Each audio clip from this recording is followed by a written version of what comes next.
সমালোচনা যেন পিছুই ছাড়ছে না বাংলাদেশের ক্ষমতাচ্যুত প্রধানমন্ত্রী শেখ হাসিনার ভাগ্নি ও যুক্তরাজ্যের মন্ত্রী টিউলিপ সিদ্দিকের। সেই ধারাবাহিকতায় এবার ব্রিটিশ গণমাধ্যম দ্য টেলিগ্রাফ জানিয়েছে, বাংলাদেশি আওয়ামী লীগের যুক্তরাজ্য শাখার প্রতিনিধিত্বকারী কর্মীরা প্রধানমন্ত্রী কিয়ের স্টারমারের পক্ষে প্রচারণা চালিয়েছে।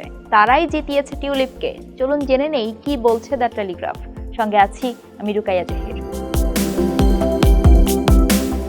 দ্য টেলিগ্রাফ জানিয়েছে, একাধিকবার ক্ষমতাসীন লেবার পার্টির জন্য তহবিল সংগ্রহ করেছেন আওয়ামী লীগের যুক্তরাজ্য শাখার কর্মীরা। প্রচারণা চালিয়েছেন কিয়ের স্টারমারের পক্ষেও। এমনকি বিরোধী দলে থাকাকালে বর্তমান প্রধানমন্ত্রীর জন্য তহবিল সংগ্রহে নৈশভোজে অংশ নিয়েছিলেন তারা। এমন সময়ে প্রতিবেদনটি প্রকাশ করা হলো যখন যুক্তরাজ্যে আওয়ামী লীগ সংশ্লিষ্ট ব্যক্তিদের বিভিন্ন বাড়িতে টিউলিপ সিদ্দিকের অবস্থান নিয়ে বিতর্ক দেখা দিয়েছে। ক্ষমতাচ্যুত প্রধানমন্ত্রী শেখ হাসিনার এই ভাগ্নি এখন দেশটির অর্থ মন্ত্রণালয়ের অর্থনীতি বিষয়ক মিনিস্টার পদে আর্থিক খাতে দুর্নীতি বন্ধের দায়িত্বে আছেন। জানা গেছে, 2019 সালে যুক্তরাজ্য শাখা আওয়ামী লীগের সাংগঠনিক সম্পাদক আব্দুল আহাদ চৌধুরী সহ নেতাকর্মীরা স্টারমারের পক্ষে তার হলবর্ন ও সেন্ট প্যানক্রাস নির্বাচনী এলাকায় প্রচার চালান। টিউলিপ সিদ্দিকের নির্বাচনী এলাকা হ্যাম্প স্ট্রিট অ্যান্ড হাইগেটের পাশে এই আসনটি অবস্থিত।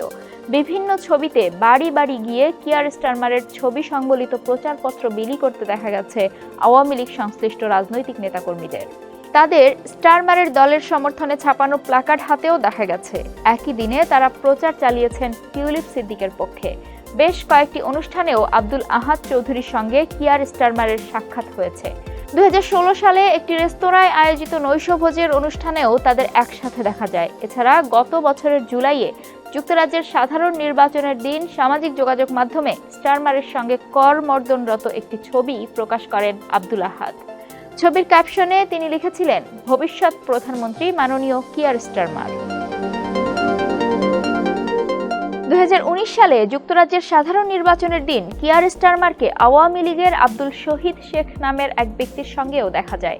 সেদিন তিনি লেবার পার্টির প্রার্থী স্যাম টেরির হয়ে ইলফোর্ড এলাকায় নির্বাচনী প্রচার চালাতে গিয়েছিলেন। একই দিনে তিনি যুক্তরাজ্যের বর্তমান উপপ্রধানমন্ত্রী অ্যাঞ্জেলা রেনারের সঙ্গেও দেখা করেছিলেন। এদিকে 2019 সালের ছবিতে আব্দুল আহাদ চৌধুরী ছাড়াও টিউলিপ সিদ্দিকের পক্ষে প্রচার চালাতে দেখা গেছে শাহ শামীম আহমেদ ও সৈয়দ সাজিদুর রহমান ফারুককে।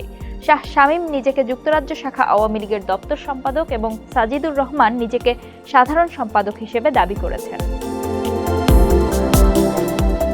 অন্যদিকে টিউলিপ সিদ্দিকের বিরুদ্ধে দুর্নীতির অভিযোগে তদন্ত চলছে বাংলাদেশেও। বাংলাদেশের অর্থ পাচার রোধে কাজ করা সংস্থা বিভিন্ন ব্যাংকের কাছে টিউলিপের ব্যাংক হিসাব ও লেনদেনের তথ্য চেয়েছে। এছাড়া দুর্নীতি দমন কমিশন দুদক অবকাঠামো প্রকল্প থেকে প্রায় 3.9 বিলিয়ন পাউন্ড আত্মসাতের অভিযোগে টিউলিপ ও তার পরিবারের সদস্যদের বিরুদ্ধে তদন্ত শুরু করেছে। যদিও টিউলিপ সিদ্দিক এসব অভিযোগ অস্বীকার করেছেন। এছাড়া অভিযোগ উঠেছে যুক্তরাজ্যে শেখ হাসিনার সমর্থকদের বিভিন্ন বাড়িতে টিউলিপের বসবাস নিয়ে। তবে বিষয়টি তদন্ত করতে যুক্তরাজ্যের প্রধানমন্ত্রী নীতি নৈতিকতা বিষয়ক উপদেষ্টার প্রতি আহ্বান জানিয়েছেন টিউলিপ। এদিকে বাংলাদেশ সফর সহ শেখ হাসিনার সঙ্গে স্টারমারের সাক্ষাৎ নিয়ে প্রশ্ন উঠেছে। স্টারমার 2016 সালে 7 দিনের সফরে বাংলাদেশে এসেছিলেন। টিউলিপ সিদ্দিক ঘনিষ্ঠ লেবার ফ্রেন্ডস অব বাংলাদেশ নামের একটি সংগঠন তার ওই সফরের আয়োজন করেছিল। এছাড়া বিরোধী দলে থাকাকালীন যুক্তরাজ্যের অন্তত 3 জন মন্ত্রী তৎকালীন আওয়ামী লীগ সরকারের সদস্যদের সঙ্গে দেখা করেছিলেন। তবে এ বিষয়ে তাৎক্ষণিকভাবে কোনো মন্তব্য করেনি লেবার পার্টি।